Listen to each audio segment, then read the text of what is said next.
the longtime friend of the show, friend in real life. Let's give a round of applause for the homie John back in the motherfucking building, man. What is up, man? What is up, man?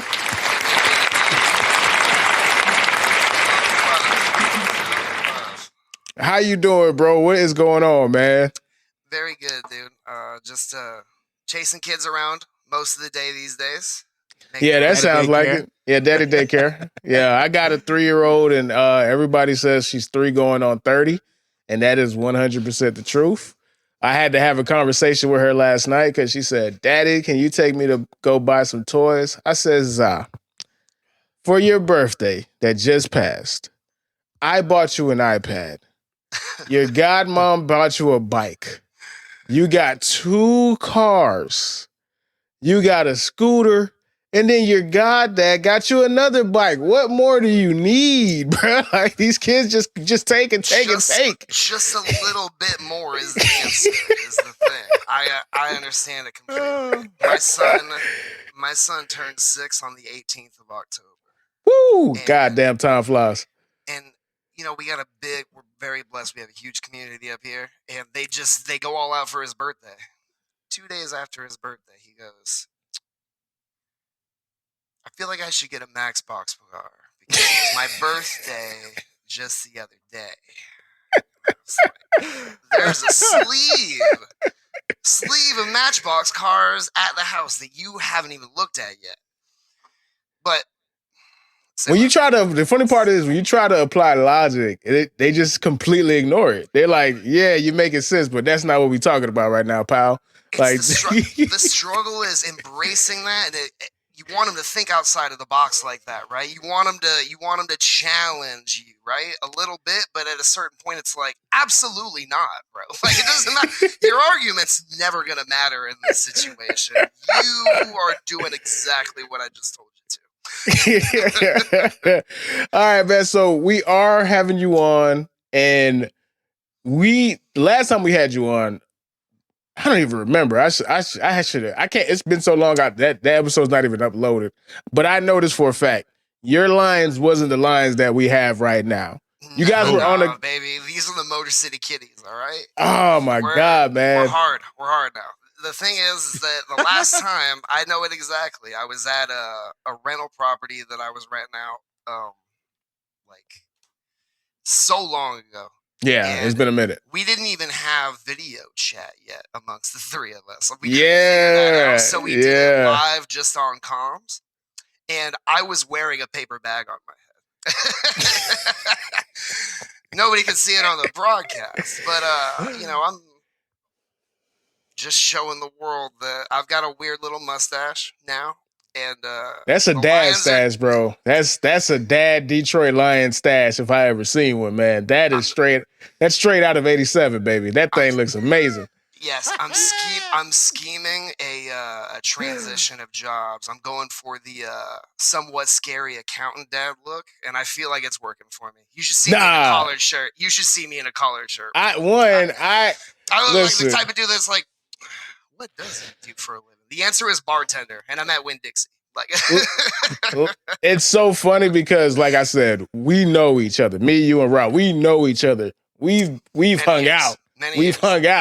So it's hilarious what becoming a full functional adult does to people in the best way. It's just the person you least expect to transition into that kind of clothes, that haircut, everything.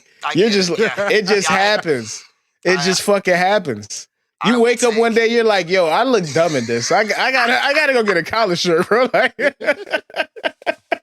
that shit is instant, bro. It's an instant change. It's crazy. I'll tell you exactly when it happened, dude. 27, I was wearing a tank top, and everyone around me was wearing like a collared shirt or something. I was like, you know what? I gotta stop wearing these. That doesn't mean I don't wear them, like, all the fucking time, but I don't show up to people's birthday parties in them anymore. So that's growth.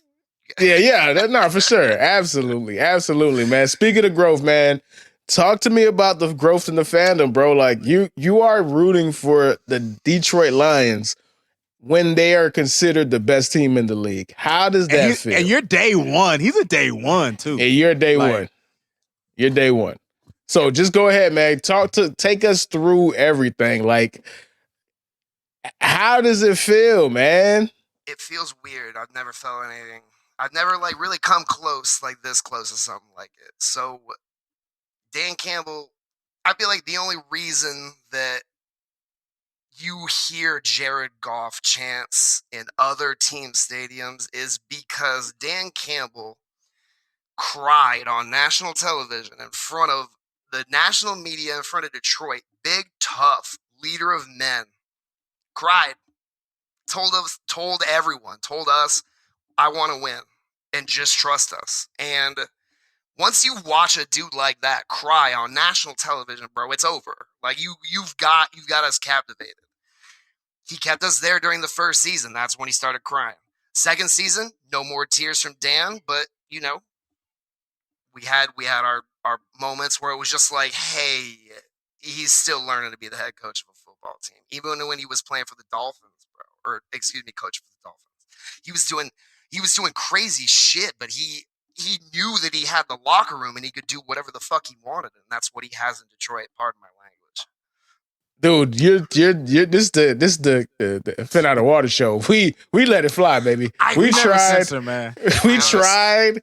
Be free, my friend. Be free. Be free. I had honestly forgotten about all the N-bombs you guys dropped before I listen. Me and Rod, we're gonna take the viewers behind the curtain. Me and Rod, we had a conversation. We were like, yeah, man, we probably got to cut the cursing now, you feel me, to reach the algorithm. The very next episode, man, fuck that team. Fuck them motherfuckers. Fuck them boys. So, yeah, bro, at this point, we just gave up, bro. It is what it is, dog. So, I heard. Where do I want to take this? Because, matter of fact, let's do this. Let's break down the game that you have against the Texans right now, and then we'll go back down memory lane. So, big game. It's starting right now. I apologize for holding you up because I know this is a big game that you want to watch. So my apologies, dog, for holding you up. I haven't watched the kickoff of a single game this year. Adulting. That's all that is. Well, really, what it is that the first time that I did catch the kickoff was the Bucs game. And y'all lost. Now I just don't catch. So now you're like last time we I got you. Fair enough, man. Okay, so you guys are going against the Texans. The only team that's on your heel at this moment, because the Bears are a disaster, the Packers are flawed, and we just seen with the Minnesota Vikings today. I told you motherfuckers about this guy, Sam Darnold. Sam Darnold. Sam Darnold truthers, dude. He's back. I love it. Everyone didn't have updated tape on him, bro. I love it. I love it. Oh, that's what he's. Oh, yeah, okay. He's back. Yeah. He's back, right? So you guys are gonna win the division going away, but this is still a game that you gotta dominate, and this is one of those games on the road steps when everybody is treating you like you won a Super Bowl, which you haven't. Isn't that weird? Like you guys y'all are getting hunted, but y'all didn't win a Super Bowl. Y'all didn't even go to the Super Bowl last year, but they treating y'all like y'all are being hunted. How does that feel? They treating y'all like y'all the Chiefs. It's brand new, dude. It's brand new to me. I don't disagree with us. Like you're a fraud until you do something, right? We didn't even win the NFC North. Made a bonehead call last minute, didn't work out. It looks like a bonehead call when it doesn't work, right? But fact of the matter is that we've gotten better every season. All right, look at the Lions. They had no secondary last year, and that was brought up pretty much every pregame that we ever had. Every quarterback that could either scramble or gunsling effectively, we were garbage against. Now, we beat up our secondary, dude. Brian Branch brought up a really, really, really, really, really tight win against the Packers, even though he got ejected. That type of shit for our culture just wins. I can't stop saying it enough, but Dan Campbell is the reason that we've gotten this, and you can't go that without mentioning the general manager.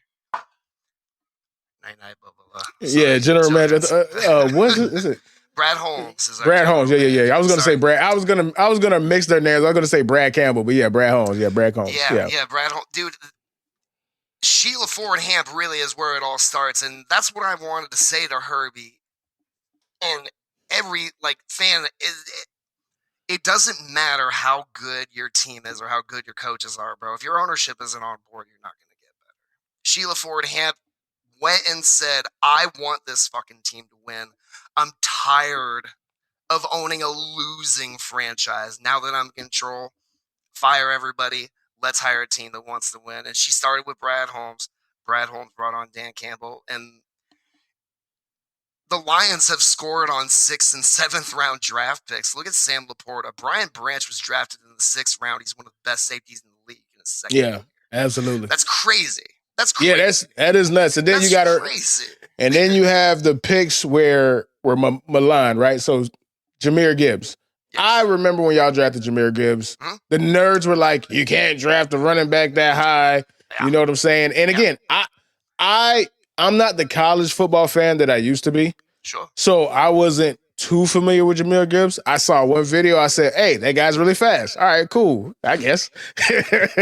But he's more than fast. He's special. Like, you guys are hitting on it all. And that's how you're supposed to win.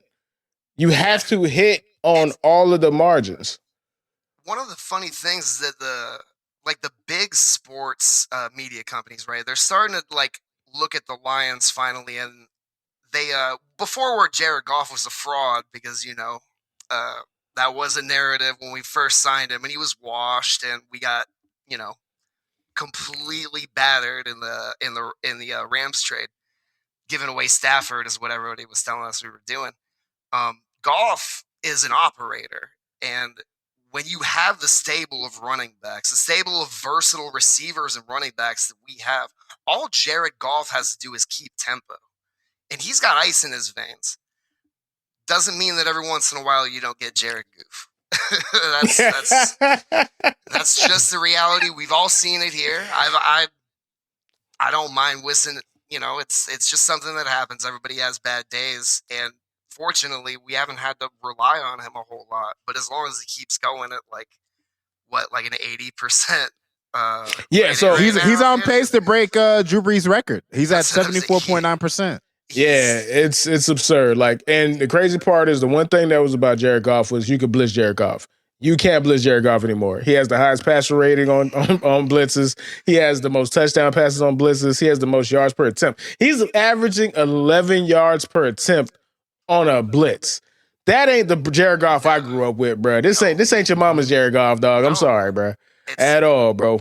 It comes down to Brad Holmes and Dan Campbell working together and building a team instead of just chasing after these free agents. You don't go to Detroit to make money. You go to Detroit to win, and I feel like that's the culture they're building there, and I can't wait to watch it. I hope my kids get to see it when they're my age. Man, listen, man.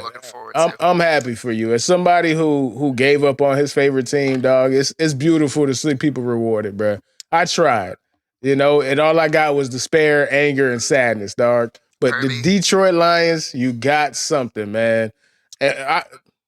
Herbie, talk to me, man.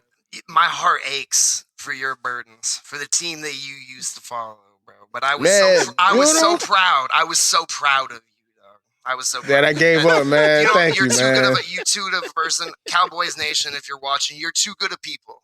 You a good man, bro. You a good man, bro. You a good man, bro. Appreciate you, dog. All right, let me ask you guys a question. We got two ways we could take this. Honestly, I will keep up with the game, but I want to get your opinion on the rest of the NFC North. So we'll go one by one.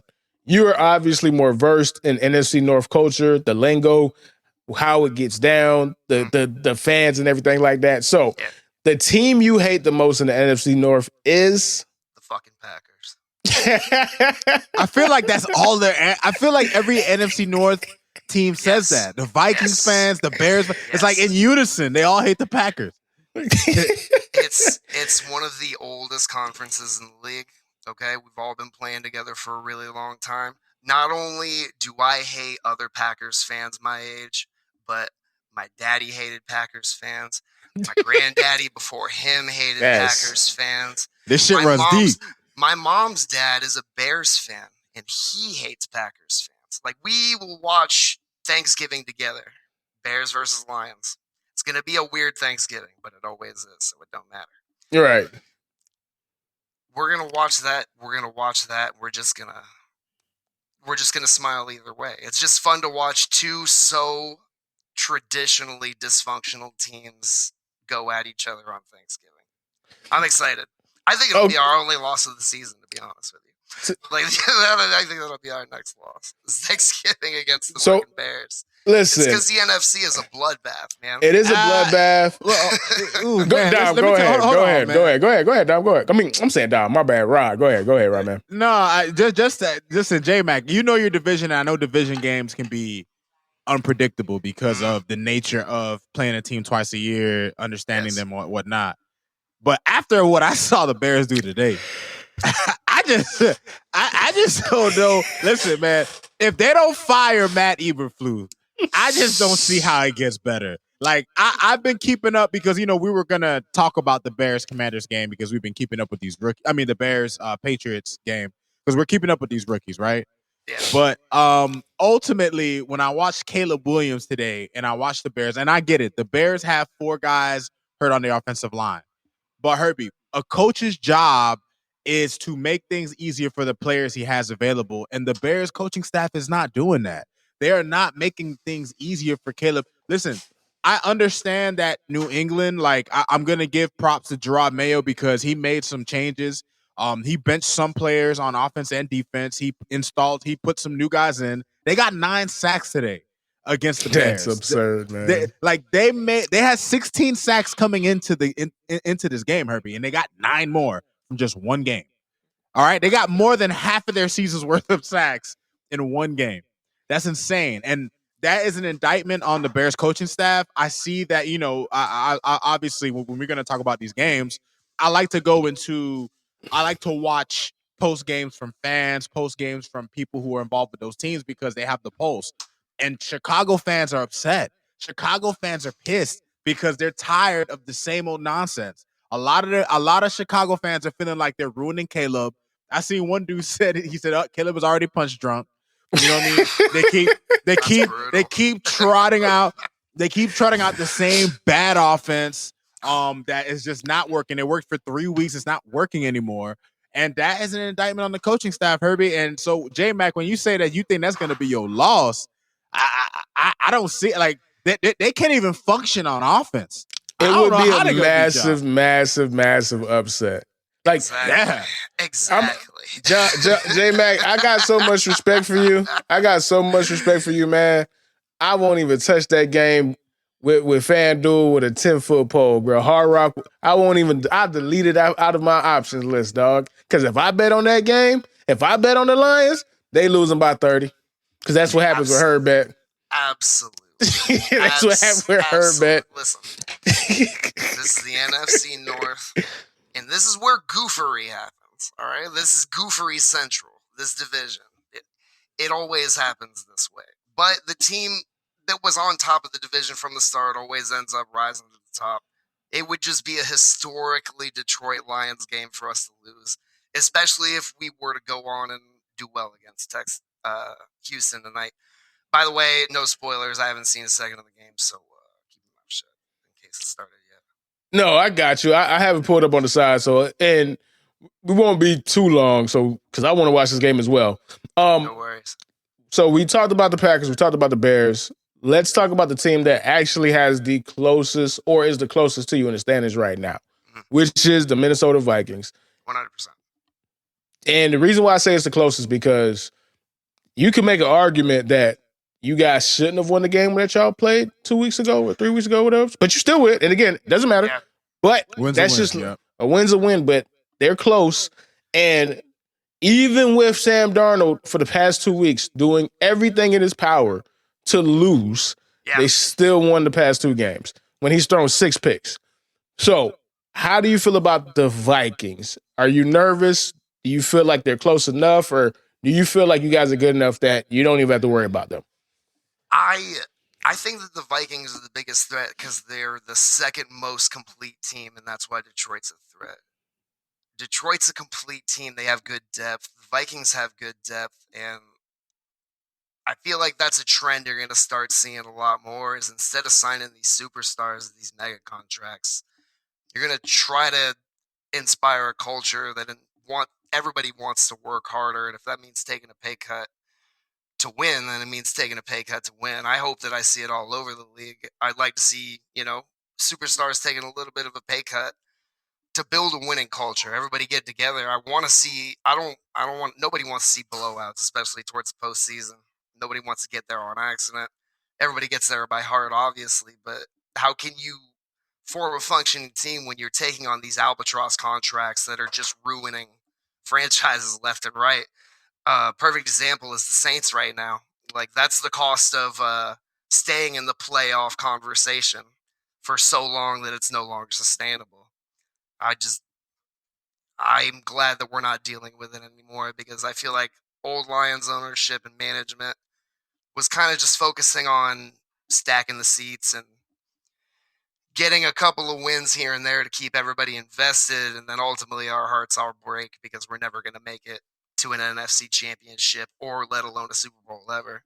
Super Bowl being on the table during my lifetime, the percentage of that was 0 when I was in high school. And now it's a Vegas betting odd, which is insane. So